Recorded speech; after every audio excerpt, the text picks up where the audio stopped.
tratado y ha buscado la manera de alcanzar a la humanidad, al hombre, al perdido, hermano, al miserable. ¿Para qué? Para tenerlo, hermano, en comunión, para sentarlo, dice la Biblia, en silla de príncipes. Pero el hombre no ha entendido el propósito del cual él vive aquí en esta tierra.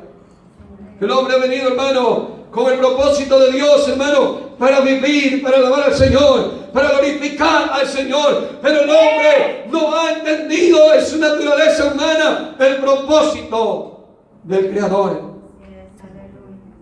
sino al contrario. Cada vez, hermano, entre más vemos cómo el Señor, hermano, trata con el hombre, pareciera que el corazón del hombre se endurece más todavía. Qué terrible es esto, hermano. ¿Cómo podemos, hermano, ver a nuestro Dios? Cuánto nos ama. Y ahí se cumple la escritura entonces que dice: ama a tus enemigos. Porque ¿quién es este que puede amar a alguien que le desprecia? A alguien que rompe su ley, a alguien, hermano, que en vez de buscar al Señor cada día está en contra de la voluntad de Dios. ¿Quién es ese que ama sino el Señor? Amén. Y somos como enemigos del Señor, dijo Pablo. Somos enemigos de la cruz, o éramos antes enemigos de Dios. De tal manera el hombre ha llegado, hermano, a constituirse ahora, hermano, separado de Dios y enemigo de Dios. A ponerse, hermano, en contra de la voluntad de Dios. Amén.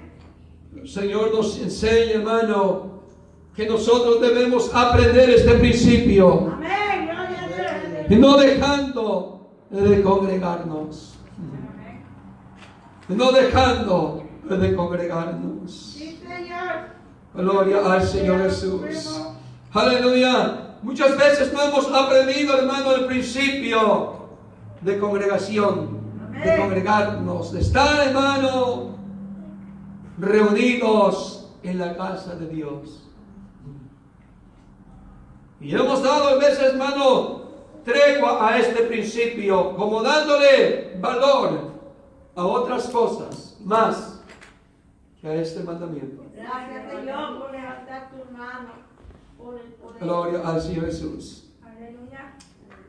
Pero el Señor, hermano, nos ha dado el entendimiento para conocer esto.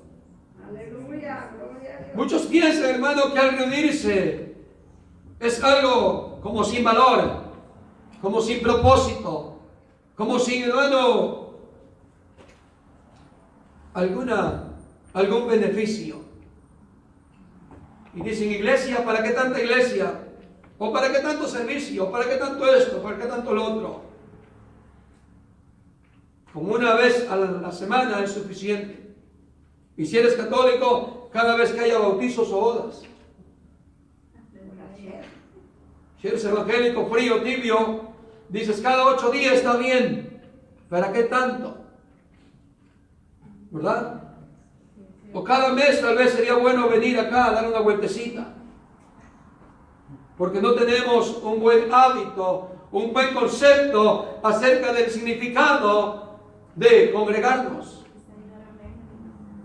Por ejemplo, la iglesia cuyo significado es, hermano, asamblea o congregación, nos muestra el propósito de Dios para con nosotros. Amén. Amén. Amén. Pero anteponiéndose a la palabra, precisamente, que no dejando de congregarnos, nos dice claramente que nos consideremos unos a otros. Mira el principio. Dice la Escritura, hermano, que debemos congregarnos porque hay un propósito. Dice que nos debemos considerar uno con el otro. Uno con el otro.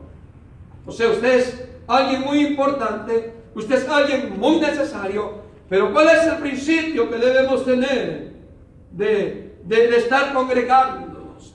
De estar, hermano, reuniéndonos, de estar, hermano, como congregación.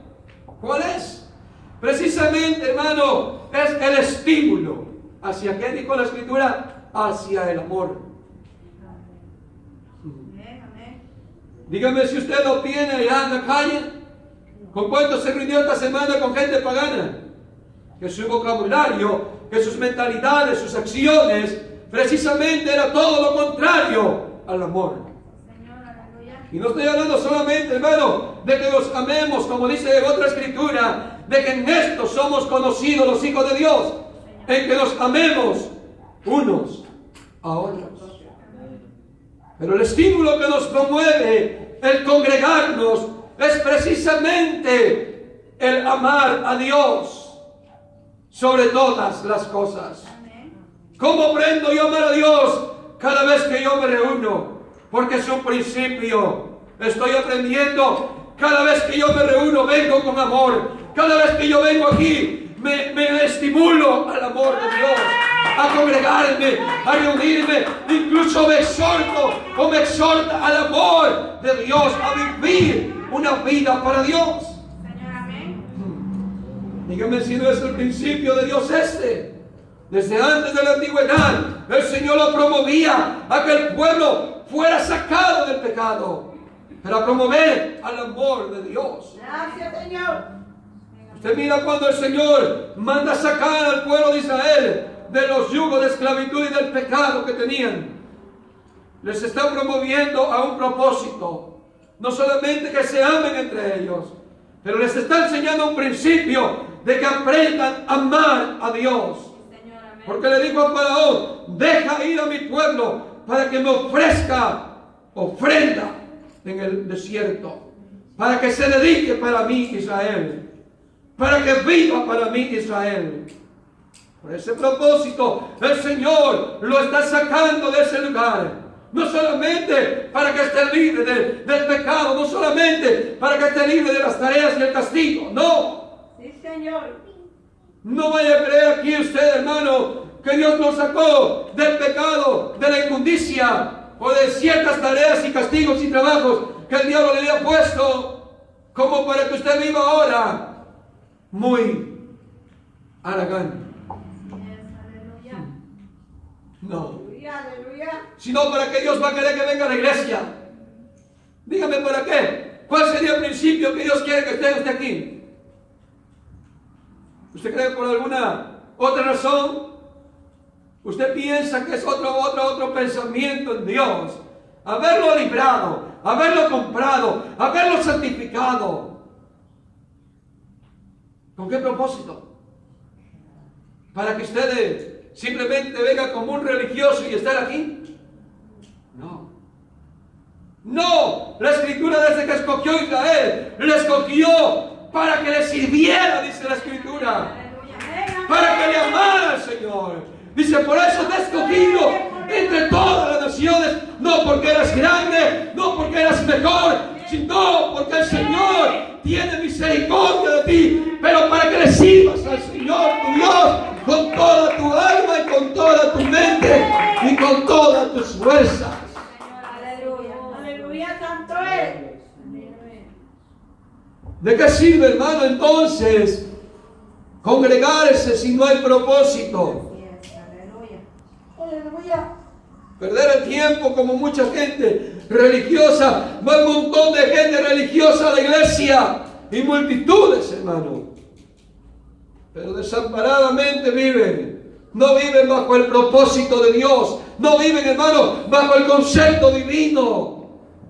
Tienen un tipo de vida, hermano, totalmente desamparados, porque no viven, hermano, en la bendición del Señor, que el Señor había prometido, hermano, que donde el pueblo del Señor se reuniera, donde el pueblo de Dios estuviera, allí iba a estar el Señor en medio de él, y el Señor lo hizo desde la antigüedad.